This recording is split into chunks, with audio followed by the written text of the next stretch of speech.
cucu. Salam sama kakek guru dan cucu Arunika.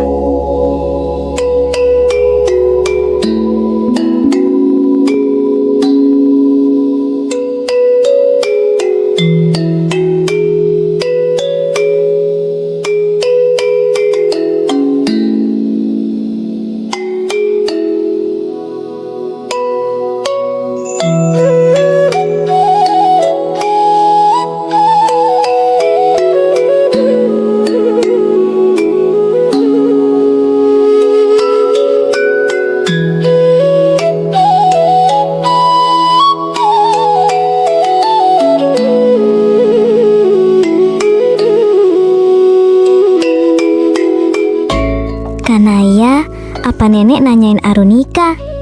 Iya, kakek nenek titip salam juga sama kakek guru dan kamu. Arunika, Jaya Waskita sudah datang. No. Naya, anak yatim piatu. Bapaknya meninggal dan ibunya menikah lagi. Dia dititipkan belajar di pertapaan agar kelak hidupnya lebih baik. Arunika adalah cucu kakek guru. Ia juga ditinggal kedua orang tuanya yang tak sudi tinggal di gunung. Ki Suradipa memahami meracik ramuan. Tiap sore warga yang sakit datang mengonsultasikan sakit. Lalu Naya Kusuma dan Jaya Waskita yang meracik herbal. Sementara yang sakit mendapat transfer energi Kundalini.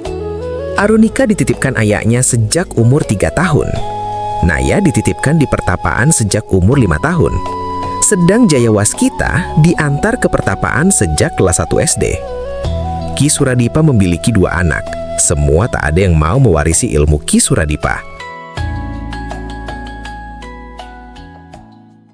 Pelajaran pertama, Akar Ajian.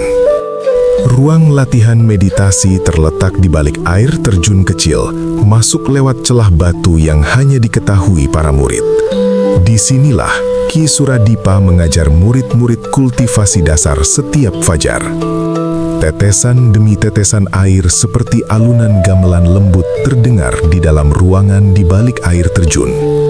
Di dunia yang membelah dua antara sekuler dan sakral, murid-murid dari kedua sisi bertemu di satu ruang sunyi. Bukan untuk bersaing, tapi untuk menemukan siapa diri mereka sebelum dunia memberi label. Yang bertahan dari ujian yang tak bernama. Dari 17 anak muda yang datang ke pertapaan Ki Suradipa, hanya 2 yang bertahan. Jaya Waskita dan Naya Kusuma. Para orang tua yang mengirim anak mereka bukan tanpa alasan. Dalam diam, mereka mengharap sesuatu dari gunung ini. Bukan hanya pencerahan, tapi kadang juga peluang. Di zaman ini, siapapun yang menyelesaikan pelatihan spiritual bisa menyandang banyak rupa. Menjadi dukun di kota, pengawal spiritual bagi pejabat, bahkan pemuka dalam barisan kelompok garis keras. Dan tentu saja itu mendatangkan penghasilan. Tapi Ki Suradipa bukan guru yang menjanjikan hasil duniawi. Ujian pertama yang tak disebut sebagai ujian justru datang dalam bentuk yang paling biasa. Mencangkul kebun sayur, menyiram pohon pisang, membersihkan gua, memanggul air dari mata air di lembah. Tak ada jurus, tak ada latihan tenaga dalam. Hanya duduk tenang saat sore datang, mendengarkan petuah dalam bahasa lambat yang lebih menyerupai gemerisik daun ketimbang nasihat. Satu persatu mereka pergi. Ada yang pulang diam-diam di malam hari. Ada yang mengeluh tak tahan. Ada pula yang tertawa sinis, menyebut ini tempat pemalas yang disulap jadi suci. Dan memang, pertapaan ini tak pernah menjanjikan pamor. Jaya bertahan karena rasa ingin tahu dan nyala api muda di tubuhnya yang belum padam. Naya bertahan karena ia merasa pohon berbicara lebih jujur daripada guru sekolahnya. Dalam 1 bulan yang tampak seperti ladang sepi itu, sebenarnya tersimpan uji laku yang tak tertulis. Ujian itu bukan tentang bisa, tapi diam dalam tidak bisa dan tetap tinggal.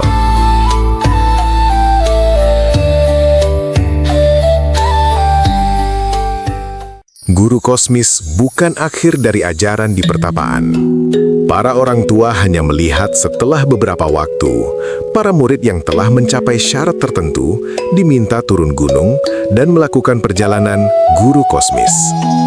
Macam-macam perintah Ki Suradipa dalam guru kosmis.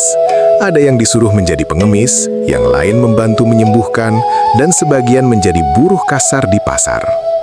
Setiap tugas bukanlah sekedar ujian, tetapi cerminan dari diri mereka sendiri. Rintangan yang dihadapi bukan berasal dari dunia luar, melainkan dari ketidakseimbangan batin masing-masing murid. Namun, hampir tak ada yang bertahan melewati perjalanan ini. Guru kosmis bukanlah akhir dari pengajaran Ki Suradipa, melainkan memberi pengalaman yang sesuai dengan karakter murid. Murid yang diutus mengemis bukan tanpa alasan. Ia telah menghabiskan hidupnya dengan meminta tanpa pernah memahami arti memberi. Yang ditugaskan menyembuhkan, dulunya tinggi hati. Ketika sakit, datang ke dukun atau dokter tapi tak kunjung sembuh, ia mencaci para penyembuhnya. Lupa bahwa kesembuhan bukan hak, melainkan anugerah. Adapun mereka yang kini menjadi buruh angkut di pasar, dahulu hidup dalam kemewahan, tidak pernah puas dengan pelayanan orang lain. Kini, mereka merasakan apa yang sebelumnya hanya mereka pandang dengan remeh. Ada yang disuruh menjual obat-obatan, ramuan yang dibuat di pertapaan. Itu untuk memberi pengalaman akan hinaannya kepada sales yang menawarkan barang dagangan, menolak dengan kasar dan bahkan meludah. Padahal sales itu perempuan, berjalan kilometer setiap harinya demi menafkahi, yang mungkin neneknya atau adiknya. Ujian ini tidak bersifat menghukum, tetapi menyingkap tabir diri mereka sendiri. Dan akhirnya pelaku guru kosmis ini tak tahan, dan mereka pergi tak pernah kembali ke pertapaan. Dengan bekal segel dari Ki Suradipa, bisa menjadi pengawal pejabat, meracik obat herbal dan menjadi penyembuh, atau bergabung dengan organisasi yang menjanjikan kedudukan. Mungkin ada yang lebih beruntung, diterima sebagai kader partai dan menempati jabatan. Namun, seberapa jauh mereka berjalan, apakah mereka sungguh memahami guru kosmis? Dan memang itu yang menyebabkan ketertarikan mereka melamar ke pertapaan. Gerak yang tidak melawan. Jaya dan Naya yang bertahan dari ujian yang tak bernama, sore ini duduk di hadapan gurunya. Hari ini kita tidak belajar ajian, tapi hari ini kita belajar duduk. Jaya tersenyum miring. Duduk, guru? Bukankah itu bisa kulakukan di sekolah?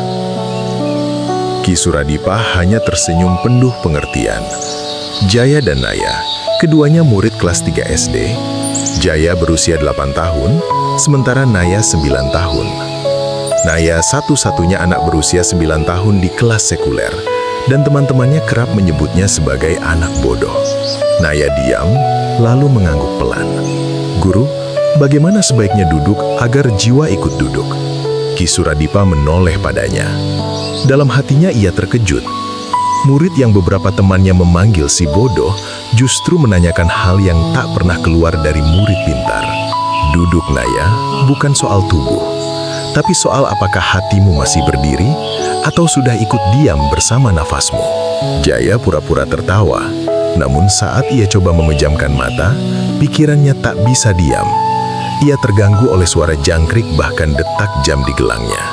Ritual pengangkatan murid. Setelah melalui cobaan duduk selama 11 hari, selepas sekolah sekuler, mereka dipanggil Ki Suradipa. Langit di lembah Gunung Kunlun, Jawa berwarna kuning pucat. Embusan angin sore menggoyangkan batang bambu dan ilalang. Suasana terasa lengang, seperti bumi menanti sesuatu yang halus untuk dibangkitkan dari dalam dirinya sendiri. Ki Suradipa tidak banyak bicara hari itu. Ia berjalan perlahan, membiarkan suara sandal jeraminya menggores tanah sebagai pengantar pelajaran. Ki Suradipa melakukan ritual kecil pengangkatan murid baru di gua di balik pelataran. Di dalam gua, udara dingin bercampur bau dupa. Cucu perempuannya membawakan bunga dan rempah untuk ritual. Inilah momen inisiasi. Ki Suradipa menyiapkan sebatang dupa bersama beberapa sarana lainnya. Setelah doa mengalir dengan tenang, ia melaksanakan sudikerta, ritual pemurnian dengan mandi, membersihkan kekotoran tubuh eteris muridnya menggunakan campuran rempah-rempah rahasia. Dengan hikmat, ia mengambil dupa, lalu menyentuhkan ujung pangkalnya ke titik-titik tubuh dua muridnya, menandai perjalanan mereka menuju kesadaran yang lebih tinggi. Tengah dada, cakra jantung, pusat prana, 3 jari di bawah pusar. Di antara alis, cakra mata ketiga. Dan akhirnya di ubun-ubun, tempat cakra mahkota.